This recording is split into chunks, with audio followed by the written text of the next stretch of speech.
Viral হওয়া আরেকটি ভিডিওতে দেখা যায় বিক্ষুব্ধ আন্দোলনকারীরা এক পুলিশ সদস্যকে পাকড়াও করে। এই সময় তারা ওই পুলিশ সদস্যকে আটকে কান ধরে উঠবস করায়। যদিও ঢাকা বিশ্ববিদ্যালয়ের বিজ্ঞান অনুষদের শিক্ষার্থীদের 3টি হল, শহীদুল্লাহ হল, ফজলুল হক মুসলিম হল ও অমর 21 হলের নিয়ন্ত্রণ নিয়ে নেন আন্দোলনরত শিক্ষার্থীরা। তারা এদিন শহীদুল্লাহ হল ছাত্রলীগের সভাপতি জাহিদুল ইসলাম জাহিদের আবাসিক কক্ষ ভাঙচুর করেন ও সার্টিফিকেট পুড়িয়ে দেন। এরপর থেকেই অধিকাংশ হলে ছাত্রলীগের নেতাকর্মীরা হল ত্যাগ করতে শুরু করেন এবং হলগুলোর নিয়ন্ত্রণ নিয়ে নেয় সাধারণ শিক্ষার্থীরা। এর পরদিন মঙ্গলবার রাতে সামাজিক যোগাযোগ মাধ্যমে শিক্ষার্থীদের অনেকেই ওই 3 হল ছাত্রলীগ মুক্ত বলে ঘোষণা দেন। এর কিছু পরেই রাত 11টার দিকে ঢাকা বিশ্ববিদ্যালয়ের রোকেয়া হল শাখার সভাপতি আতিকা বিনতে হোসেনকে হল থেকে মারধর করে বের করে দেয় সাধারণ শিক্ষার্থীরা। অন্যদিকে একই সময়ে হলের নাট্য ও বিতর্ক সম্পাদক বরিশাল বিশ্ববিদ্যালয় থেকে বিজিবি এবং পুলিশ তাড়িয়ে দিল আন্দোলনকারীরা। সরকারি নির্দেশনা অনুযায়ী বরিশালে কয়েক প্লাটুন বিজিবি মোতায়েন করা হয়। তবে আন্দোলন থামাতে এসে বাহিনীর সদস্যরা ওইখানে এসেছে, দাঁড়াচ্ছে। তো এখানে কিছুটা উত্তেজনা ছড়াচ্ছে, আমরা দেখতেই পাচ্ছি এখানে যে কি অবস্থা। এখানে সবাই এখানে আসছে এবং কি এখান থেকে ছুটোছুটি শুরু হয়েছে। এর আগেও আমরা দেখেছিলাম যে যাত্রাবাড়ি মোড়ে কিন্তু বেশ উত্তেজনা ছড়ায় এবং কি যানবাহন যেগুলো চলাচল, পুলিশ অন্তত গুলি করবে না। আমাদের ছাত্রদের উপর যারা গুলি চালিয়েছে, মেরেছে, এটা হচ্ছে ফৌজদারি অপরাধ, এটা হচ্ছে মার্ডার, এটা হচ্ছে কালপাবল হোমিসাইড। সম্মানিত বিয়াস, আসসালামু আলাইকুম। দেশে এবং প্রবাসে, দূরে এবং কাছে যে যেখান থেকে আমার এই ভিডিও ক্লিপের সাথে সংযুক্ত হয়েছেন সকলকে আন্তরিক শুভেচ্ছা, অভিনন্দন। সুপ্রিয় দর্শক শ্রোতা, শুরু থেকে কয়েকটি ভিডিও ক্লিপের অংশ দেখেছেন। দর্শক, বিশেষ কিছু অংশ বিশেষ দেখাইছি আজকের এই ভিডিও থেকে। সবগুলো ভিডিও আপনাদেরকে দেখাবো। দর্শক, আজকের এই ভিডিওটি দেখার জন্য যারা প্লে করেছেন সবাইকে আমি অনুরোধ করব ধৈর্য সহকারে আজকের এই ভিডিওটি কন্টিনিউ করবেন, কারণ বিশেষ কিছু তথ্য আছে আজকের এই ভিডিওতে।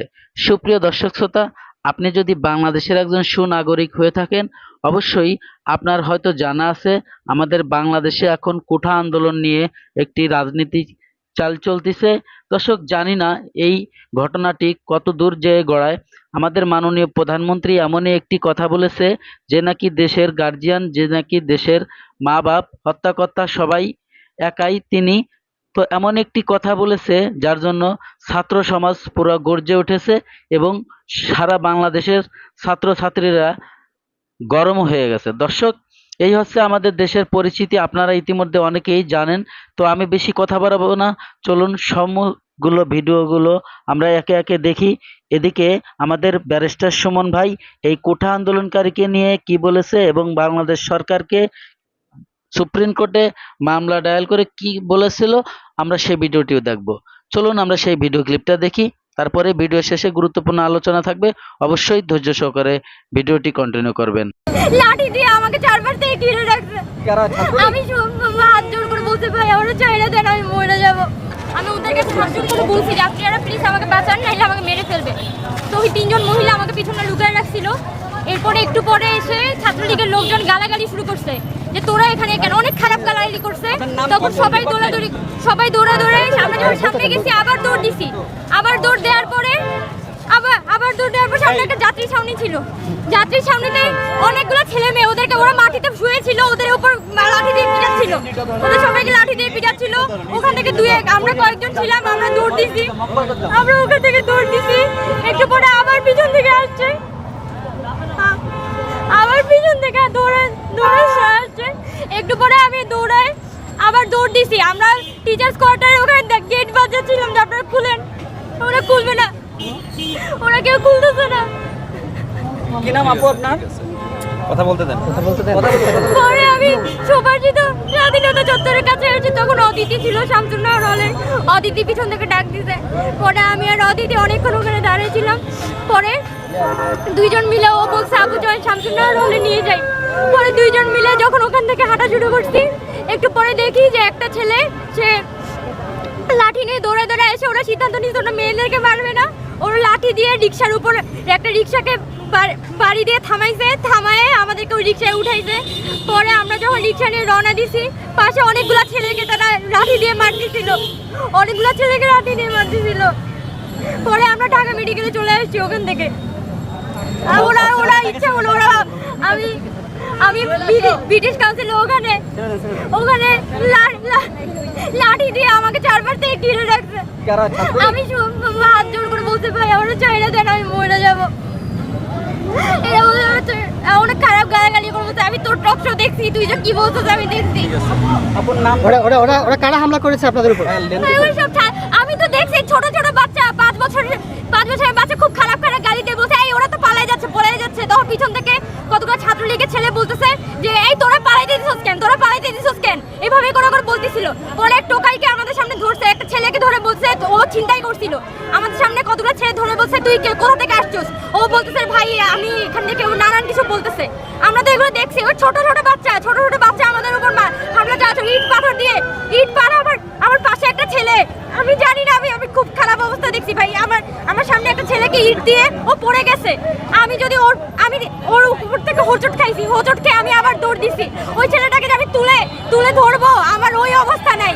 পাইলে ওরা পিটাই মারি ফেলতো, এরকম অবস্থা ওখানে। আপনি যেহেতু সমন্বয়কারী একজন, আহত কি পরিমাণ হয়েছে? আমি বাংলাদেশের 90% শিক্ষার্থী আর 1% হলে সন্ত্রাসের চান্স পাইবো। মাত্র বিরিয়ানির লোভে এরা এখানে আসে। এই ছেলেটা পাস করছে, এই ছেলেটা পড়াশোনা করে। আমার বুকের মধ্যে বাড়িটা মারছে ব্রিজের কোনায়। এই যে পুলিশের এখানে আমাকে এইখানে দাঁড়ায় আমার পায়ের নিচে 2টা বাড়ি মারছে আঙ্কেল। আমার এক প্রতিদিন সাইদ ভাইরা মারছে, সবাই মারছে। উনি কেন আমাদের তো বাইক চাষে কিনা মারা গেছে আমি এখনো বলতে পারতেছি না। আচ্ছা তোমাদের হাইকোর্ট 4 সপ্তাহ সময় দিছে, হাইকোর্টের আশা করো। তোমরা কেন সাধারণ জনগণ, তুমি তার কথা কেন ধরতেছো? সে প্রাইম মিনিস্টার একটা কথা বলতে পারে। আপনি নিজে কি আমি কি পাস তোমার কথা শুনবো? হ্যাঁ আমি ঢাবির কি পাস করে পড়াশোনা করছেন? কি পাস করে পড়াশোনা করছেন? তুমি কিসে পড়ো? আমি কলেজে পড়ি। তুমি আমার 23 সালের আইডি কার্ড, আমি ইন্টার তাহলে ফার্স্ট ইয়ারে পড়ি। শুনো তোমরা এটা সব পোলা পাইন। শুনো আমার বন্ধু আপনি এইগুলাই তো আইনে নাম আমি ওদের সাথে কথা বলতেছি, আমি ওদের মারতে আসি নাই, আমি ওদের সাথে কথা বলতে এটা কিছু করি না। আমার বুকের মধ্যে যখন মারছেন তখন কি পোলা ভাইয়া, কালকে পায়ে যখন কালকে আমি গুলি করছে ভাইয়া গুলি করছে। তোমরা এই যে তোমাদের মা গুলা যখন এগুলা দেখবে তখন মার কষ্ট হবে না?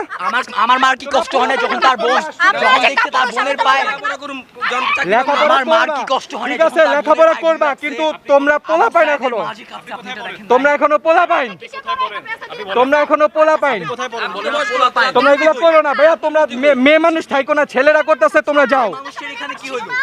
মেয়ে মানুষ ডাজন্ট ম্যাটার। দেশ চালা কে? শেখ হাসিনা লাঠি বানা ব্যাট করে না এখন। তোমরা যে ছাত্রলীগের পোলাপানকে হাত পা রক করছো সেটা কি? সেটার জবাব কি দিবা তোমরা? ছাত্রলীগের হাত পা পোলাই হ্যাঁ হাত পা রক্ষাটা হয়েছে, সেটার জবাব কোথা থেকে দিবা? নিউজ আর্টিকেল দেখাতে পারি, হ্যাঁ? একটা ছবি দেখাতে পারি না, আমি আমার নাম কেটে দেখো না, তুমি তো স্মার্ট। কালকে যে চট্টগ্রামের ছাদ থেকে পড়ে গেছে তার হাত পা রক্ষাটা, হ্যাঁ তার হাত পা রক্ষাটা হয়েছে। এগুলো করো না ভাইয়া, এগুলো করো না। তোমাদের জন্য ভাইয়া আমরা আন্তরিকভাবে দুঃখিত। এরকম হবে পড়ে গেছে, খুব কষ্টের বিষয়। তোমরাও মানুষ, আমরা মানুষ। শোনো তোমরা যে যা করতেছো তোমরা শান্তিপূর্ণ ভাবে এক জায়গায় বসে করো। আমরা যে বোম মারলেন, বোম মারা কি হলো? শাহবাগে গতকাল আমার গায়ে টিয়ার শেল মারছিল। সিটি অচল করে দিছো, কোটি টাকার বাণিজ্য নষ্ট হচ্ছে। তোমরা আমরা ছাত্রলীগ একটা কথা বলে কোটি টাকা বিদেশে পাচার হয়ে যাচ্ছে, একটা কথা বলেন না, সেটা কেন বলো না? সচিবালয় ঘেরাও করো। সাধারণ মানুষকে কেন? আমার ভাইরে কেন মারবা? আমার ভাইয়ের রক্ত কেন ঝরবে? আমার বোনের কেন রক্ত ঝরবে? কেন তোমরা মারবা? কোন পুলিশের কোন ম্যান্ডেটে কোন সংবিধানে আছে যে পুলিশ? হঠাৎ গর্ত থেকে বের হয়েছে ব্যারিস্টার সুমন। এতদিন লুকিয়ে থেকে নতুন করে মাঠে এসে কোটা বিরোধী আন্দোলনকে স্তব্ধ করে দিতে চায়, বন্ধ করে দিতে চায় এই ব্যারিস্টার সুমন। আপনারা জানেন যে বাংলাদেশের সকল ছাত্র ছাত্রী যখন কোটা সংস্কারের জন্য আন্দোলন করছে, এখানে কোনো দল নয়, মত নয়, জাতি নয়, বর্ণ নয়, সবাই মিলে আমরা আমাদের আগামীর প্রজন্মকে রক্ষা করার জন্যই এই কোটা সংস্কার আন্দোলনকে সমর্থন জানিয়ে যাচ্ছি। যখন সাধারণ শিক্ষার্থীরা আমাদের দিকে তাকিয়ে আছে, বাংলাদেশের যে প্রান্তে যেই থাকুক না কেন, ছোট হোক বড় হোক, সকল ধরনের সেলিব্রিটি, সকল ধরনের রাজনীতিবিদ, সকল ধরনের সমাজকর্মী, সকলের কাছে একটাই প্রত্যাশা, তারা কোটা সংস্কার আন্দোলনের শিক্ষার্থীদের সাথে থাকবে, তাদেরকে সমর্থন জানাবে। ব্যারিস্টার সুমন সাহেবের বিভিন্ন ধরনের অ্যাক্টিভিটিস আপনারা দেখেন, কিন্তু আমরা যখন সাধারণ শিক্ষার্থীদের আন্দোলন। প্রিয় দর্শক, ধৈর্য সহকারে যারা আমার এই ভিডিওর ক্লিপটা দেখেছেন আর হয়তোবা আপনাদের ভালো লেগেছে, আর যদি ভালো লেগে থাকে অবশ্যই আপনার মূল্যবান মতামত কমেন্ট বক্সে কমেন্ট করে জানাবেন, এবং ভিডিওটি যদি ভালো লাগে, চ্যানেলটিকে যদি সাবস্ক্রাইব করতে মন চায় অবশ্যই সাবস্ক্রাইব করে রাখবেন পরবর্তী ভিডিও পাওয়ার জন্য। দর্শক, আজকের মতো ভিডিও থেকে বিদায় নেব। সবাই ভালো থাকবেন, সুস্থ থাকবেন। আল্লাহ হাফেজ।